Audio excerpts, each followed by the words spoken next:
tal como les va? Muy buenos días. Tal como fue anunciado, recibimos a Leonardo Costa, doctor, especialista en Derecho Tributario. ¿Cómo le va? Gracias por venir. Buen día, ¿qué tal? Todo bien, por supuesto. La idea de convocarlo un poco era, además de ver y conocer su visión acerca de todo este escándalo de los Panama Papers y de los documentos filtrados, esta información que obviamente ha acaparado la atención mundial, uno podría decir, desde el pasado domingo, también hablar y conocer un poco cómo es el funcionamiento de las empresas offshore y de todas estas triangulaciones que muchas veces se habla y que quizás no para todo el mundo uno está habituado a conocer cómo es que funcionan y eventualmente se podría configurar algún delito. Entonces, lo primero que me surge preguntar es, ¿qué se le viene a la cabeza con esta filtración? Y que expliquemos un poco cómo funciona este negocio de las offshore. A ver, la filtración en sí mismo tiene la gravedad de justamente de romper con el sigilo profesional, con la custodia más trascendente que tiene un profesional respecto de su cliente, que es justamente la confianza, el porqué de sus negocios. Y bueno, y naturalmente el profesional contesta muchas veces amparado en ese secreto, diciéndole, bueno, mira, creo que lo mejor para vos es tal o cual cosa, y muchas veces también le puede decir, si haces tal cosa no vas a tener problema, y si haces tal otra podés tener problema. O sea, acá se dan a conocer mails y una cadena de información que muchas veces vista en forma fría, incluso puede ser hasta peor de lo que en el contexto puede ser. O sea, que creo que eso es un tema que es terrible, me imagino que para la firma hackeada es terrible y para los clientes de esa firma. Ahora bien, dicho esto y siendo pública la información, hay que analizar en definitiva por qué se utilizan estructuras offshore y qué son las offshore. Una sociedad offshore es básicamente una sociedad constituida en un país, en este caso Panamá, para ser utilizada principalmente en otra jurisdicción, por ejemplo España o por ejemplo Uruguay. Estas sociedades, digamos, se utilizan muchas veces como protección patrimonial. Yo soy dueño de una empresa en Uruguay y, por ejemplo, en el 2011, cuando se modificó las acciones al portador, en vez de aparecer yo frente al Banco Central directamente como accionista, digo, bueno, que aparezca una panameña y yo aparezco como accionista de esa panameña. ¿Con qué objetivo? Y muchas veces, naturalmente, protegerse, que todo el mundo no sepa cuál es mi patrimonio, que puedo planificar incluso familiarmente mi patrimonio. Es decir, el día que me muera voy a vender tal sociedad que da para fulano, tal para otro. Ahora bien, también es cierto que estas sociedades se utilizan también muchas veces como planificación fiscal. En Uruguay son totalmente legítimas. Hoy hay una nota en un diario local en donde el subdirector de DGI claramente lo analiza. Es decir, en Uruguay no hay grandes problemas por el uso de una sociedad panameña y diría yo que hasta es bastante común. ¿Dónde empiezan los problemas? Los problemas vienen cuando un cliente no residente uruguayo le pide un estudio jurídico uruguayo para que éste le consiga una sociedad panameña, como es el caso que se menciona mucho en algunos casos acá. En el caso Messi, por ejemplo. Por ejemplo. Ahí, naturalmente, ¿dónde está la dificultad? Que en Uruguay el delito fiscal, por ejemplo, no haber pagado correctamente los impuestos al día de hoy, no es un delito que me pueda configurar el lavado de activos. No es el narcotráfico, para que la gente lo entienda. Ahora, en otros países sí, por ejemplo, en el caso de España o en el caso de Argentina. Entonces, la dificultad que viene acá es cuando yo utilizo una sociedad panameña para no pagar correctamente los impuestos, o en España o en Argentina o en cualquier otro país, en esas jurisdicciones entro a tener problemas. ¿Por qué? Porque estoy ocultándole a la jurisdicción de origen del cliente básicamente la estructura que usé. Y ahí es donde empiezan los líos. ¿Por qué eventualmente serviría para evadir impuestos o para ocultar información al fisco? Por ejemplo, no pongamos el caso de Messi, el caso en España, conseguir una empresa offshore en Panamá con jurisdicción, con una intermediación en Uruguay. Porque España, por ejemplo, en el ejemplo, tiene renta mundial sobre sus residentes. Vale decir que todas las rentas que obtenga el señor X en España van a estar grabadas por España y las que obtengan en el exterior van a estar grabadas también por España. Ahora bien, si yo parte de mi riqueza la pongo en una sociedad que el fisco español no la conoce y no la declaro al fisco español, mi impuesto final frente a España va a ser mucho menor, porque hubo una parte que la oculté al fisco español. Es ahí en donde, en el caso que estamos viendo, se genera la dificultad. Y bueno, y al utilizar una panameña, naturalmente me daba una protección de secreto muy fuerte. Panamá tiene una fuerte tradición de servicios de offshore y especialmente tiene una fuerte tradición de secreto bancario y profesional. Está cambiando. El gobierno del doctor Varela, reciente, hace un año electo y en ejercicio de sus funciones, ha cambiado mucho Panamá, un poco por voluntad y otro poco también porque los organismos internacionales le han dicho a Panamá, usted tiene que cambiar. Gafi este año, el Grupo de Acción Financiera Internacional, que se dedica a los temas de prevención y control del lavado de dinero, sacó a Panamá de una lista gris. Y la OCDE está en proceso de hacerle una mejora a la calificación. O sea que Panamá viene haciendo un esfuerzo. No obstante lo que es muy difícil cuando hay una filtración de 40 años de información, que miremos con los ojos de hoy esa historia de 40 años donde muchas veces se compraban sociedades en momentos que no había delito. Ahí hay un punto que es bastante central y que mucha gente se pregunta. No habla de triangulaciones. Usted mencionaba un caso puntual que se podría dar en el cual se configuraría eventualmente un delito de evasión, ¿no? Es decir, correcto. Y eventualmente lavado de dinero. Claro. Ahora, ¿siempre que uno genera una actividad mediante una offshore hay delito? No. ¿O eventualmente podría darse esos casos? ¿O dependiendo de para qué fin sea? ¿O quizás el intermediador hasta qué punto tiene responsabilidad sobre lo que hace su cliente? La clave la dijiste tú recién. El tema es el propósito del uso de esa sociedad. Si el propósito del uso de ¿Y es fácil de establecer el propósito? Y bueno, eso es parte de las obligaciones. Por ejemplo, en el 2004, con la ley antilavado en Uruguay, con una de las modificaciones que se hizo, se le obliga a las personas que, por ejemplo, que dan servicio por cuenta y orden de un cliente, yo soy director de una sociedad panameña, supónganse, y tú sos mi cliente, entonces yo figuro frente a todo el mundo como el director, pero en realidad estoy actuando por tu mandato, porque tú me pediste, ¿verdad? En ese caso yo soy un sujeto obligado a la prevención del lavado de dinero. ¿Qué quiere decir esto? Tengo que saber por qué estás usando la sociedad, de a qué te dedicas, de dónde obtenés el dinero que vas a canalizar por la sociedad, cuál es el origen de tu riqueza y el origen de los fondos, de dónde va a venir la plata, etcétera, etcétera, y para qué la vas a utilizar. Si yo veo algo raro, yo tendría que decirle a la unidad de análisis financiero del Banco Central, mira, mi cliente me dijo esto, pero está haciendo otra cosa. O sea, en Uruguay eso es una obligación, lo que llaman servicios fiduciarios, cuando se actúa por cuenta y orden. Por tanto, a tu pregunta es, ¿yo debo saberlo? Sí, yo debo saberlo si es que estoy brindando este servicio.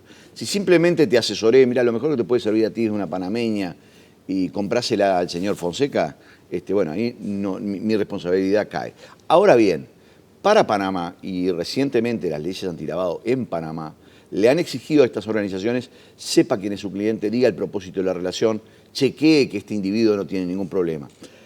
En el listado de personas que están siendo investigadas, hay diversas personas, pero hay diversos, digamos, grupos de humanos ahí. Uno es el político.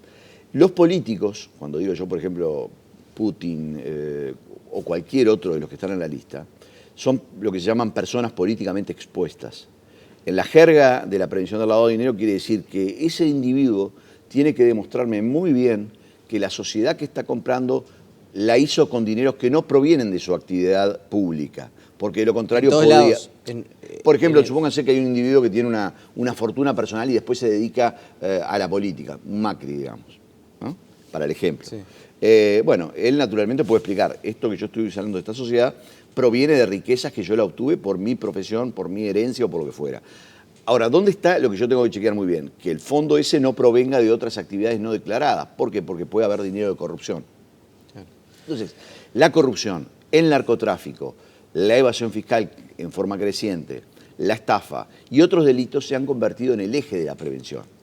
Usted decía que es bastante común en Uruguay la utilización de offshore panameña. ¿Cómo es el procedimiento? Si yo quisiera tener un offshore panameña, por la razón que fuera, porque usted decía, eventualmente quiero separar las empresas para dejárselas a mis hijos, no sé, porque quiero tener cierta reserva en mi patrimonio, ¿cómo se hace? Normalmente tú te contactás con un estudio jurídico contable en Uruguay, quien te va a referir a otro estudio en Panamá, por ejemplo, para seguir hablando de Panamá. Yo voy a ser una especie de corresponsal de ese estudio panameño diciéndole, mi cliente está necesitando esto, me mandan los papeles, firmo los papeles, hoy por hoy ya no es como hace unos años, los papeles de compra de la sociedad son muy extensos, digo que no la voy a comprar para el narcotráfico, la corrupción, etcétera, etcétera. Hoy está mucho más al día todo eso, ¿verdad? A partir de ahí, vos te pueden preguntar, ¿lo hace con directores panameños o usted quiere ser director? Normalmente la gente utiliza directores panameños. ¿Ah? ¿Qué quiere decir ese? Que ese individuo va a estar actuando por cuenta y orden mía. Y me van a dar un poder a ti, te van a dar un poder para que tú te muevas, por ejemplo, en el banco aquí en Uruguay o donde fuera la jurisdicción. Ese es el movimiento. O, por ejemplo, para que te inscribas ante el Banco Central como accionista de una sociedad anónima uruguaya. Hay un montón de accionistas de sociedades anónimas uruguayas en el Banco Central que son sociedades panameñas. El otro uso que se dio acá también para comprar una casa en un balneario, suponete. Tiene ventajas tributarias. O sea, ese es el procedimiento normal, que tú vayas a un estudio jurídico contable en Uruguay, este estudio te referencia a Panamá, y bueno, y cada cual tiene que hacer su conocimiento del cliente. ¿Y es caro? Una sociedad panameña promedio, con servicio de directores, debe andar por los $2.000. $2.000 cuando la voy a comprar. Claro. Y después tiene un costo anual de manutención que no es un costo significativo. No es un costo. O sea que es realmente es un para costo estos accesible. Temas, es un costo accesible para. Una sociedad anónima uruguaya anda en un promedio, dependerá del tipo de sociedad, el capital y un montón de otras cosas, pero promedio unos $4.000. Bien. A partir de todo esto, ¿no? Uno podría pensar en la mirada a mediano plazo. ¿Va a cambiar esta situación? Es decir, ya estábamos en un proceso en el cual se venía, usted lo dejaba meridianamente claro, ¿no? Hasta Panamá venía en un proceso de cada vez brindar más información, hacer la cosa un poco más cristalina. A partir de esto, ¿puede ser un antes y un después? Sí, este simplemente es un mojón más de ese cambio que estamos viviendo y que implica una serie de nuevas reglas. Panamá, yo te decía, ha hecho grandes cambios. Yo hace 1 año y pico estuve trabajando en la Superintendencia de Banco de Panamá, básicamente asesorando cambios que tenían que hacer en la supervisión, en la regulación. Y Panamá, el Panamá de hoy no es el Panamá de hace 3 años. Hoy para abrir una cuenta bancaria demora mucho, te piden muchas cosas, información, propósito, etc. Pero bueno, ¿cómo yo veo el mundo y a Panamá en este nuevo escenario? Bueno, obviamente sin secreto bancario frente a los fiscos. Uruguay va a modificar seguramente este año o el año que viene esa normativa. Vamos a ir a un intercambio automático de información, una red de tratado amplísima. Los bancos no aceptando clientes que no tengan una declaración jurada fiscal y que no tengan un certificado de residencia en alguna parte del mundo. Hay bancos hoy ya en Europa que le dicen a sus clientes, si usted no me demuestra que este dinero lo declaró en su país de residencia, lo tengo que invitar a salir antes del 31 de diciembre. ¿Por qué? Porque muchos países, por ejemplo Austria, entra a regir la nueva regla de intercambio automático a partir del 2017, perdón. Por tanto, ese mundo en donde yo oculto riqueza, no la declaro, es un mundo que va a ser absolutamente marginal. Y los países que mucha gente decía, yo tuve discusión hace un tiempo, discusión doctrinaria, ¿no?, con algún colega abogado, donde yo defendía el proceso de Uruguay de ir hacia la transparencia, no porque crea que es lo mejor, sino porque creo que el mundo va hacia ahí y cuanto más rápido uno se sume, mejor reputación va a tener. Y me decía, no, pero no hay que ir tan rápido, se puede tener una mirada diferente, mirá lo que está haciendo Panamá que no va al mismo ritmo. Y mi punto era, Panamá está haciendo lo mismo que nosotros, pero no al mismo ritmo, pero lo está haciendo. Y este Panama Papers, para mí, el impacto real en Panamá va a ser que le va a apurar los tiempos. Le va a decir, bueno, lo que tú pensabas hacer 1 año lo quiero en 6 meses. ¿Y por qué se dice siempre que son las grandes potencias las que presionan a estos paraísos fiscales para que transcurra más rápido este periodo de, yo no sé si hablar de blanqueamiento de información, pero sí de mayor colaboración, por lo menos? A ver, las grandes potencias fueron las que crearon estos paraísos fiscales, vamos a ser bien claros, ¿no? Es decir, Panamá es una creación entre Estados Unidos y España. No el país, me refiero, sino a las jurisdicciones, sí. ¿Verdad? Cayman, British Virgin Island, las islas del Canal para el caso, por ejemplo, Jersey, Guernsey, etc. Son todas creaciones del primer mundo, que se hicieron básicamente y asesoraron a esos países para que tuvieran una jurisdicción y lo declararan a los fiscos del primer mundo. Lo que pasa es que cambió. Los fiscos se dieron cuenta que estaban perdiendo mucha recaudación, se dieron cuenta que con Internet y con el flujo de información se estaba haciendo la recaudación fiscal.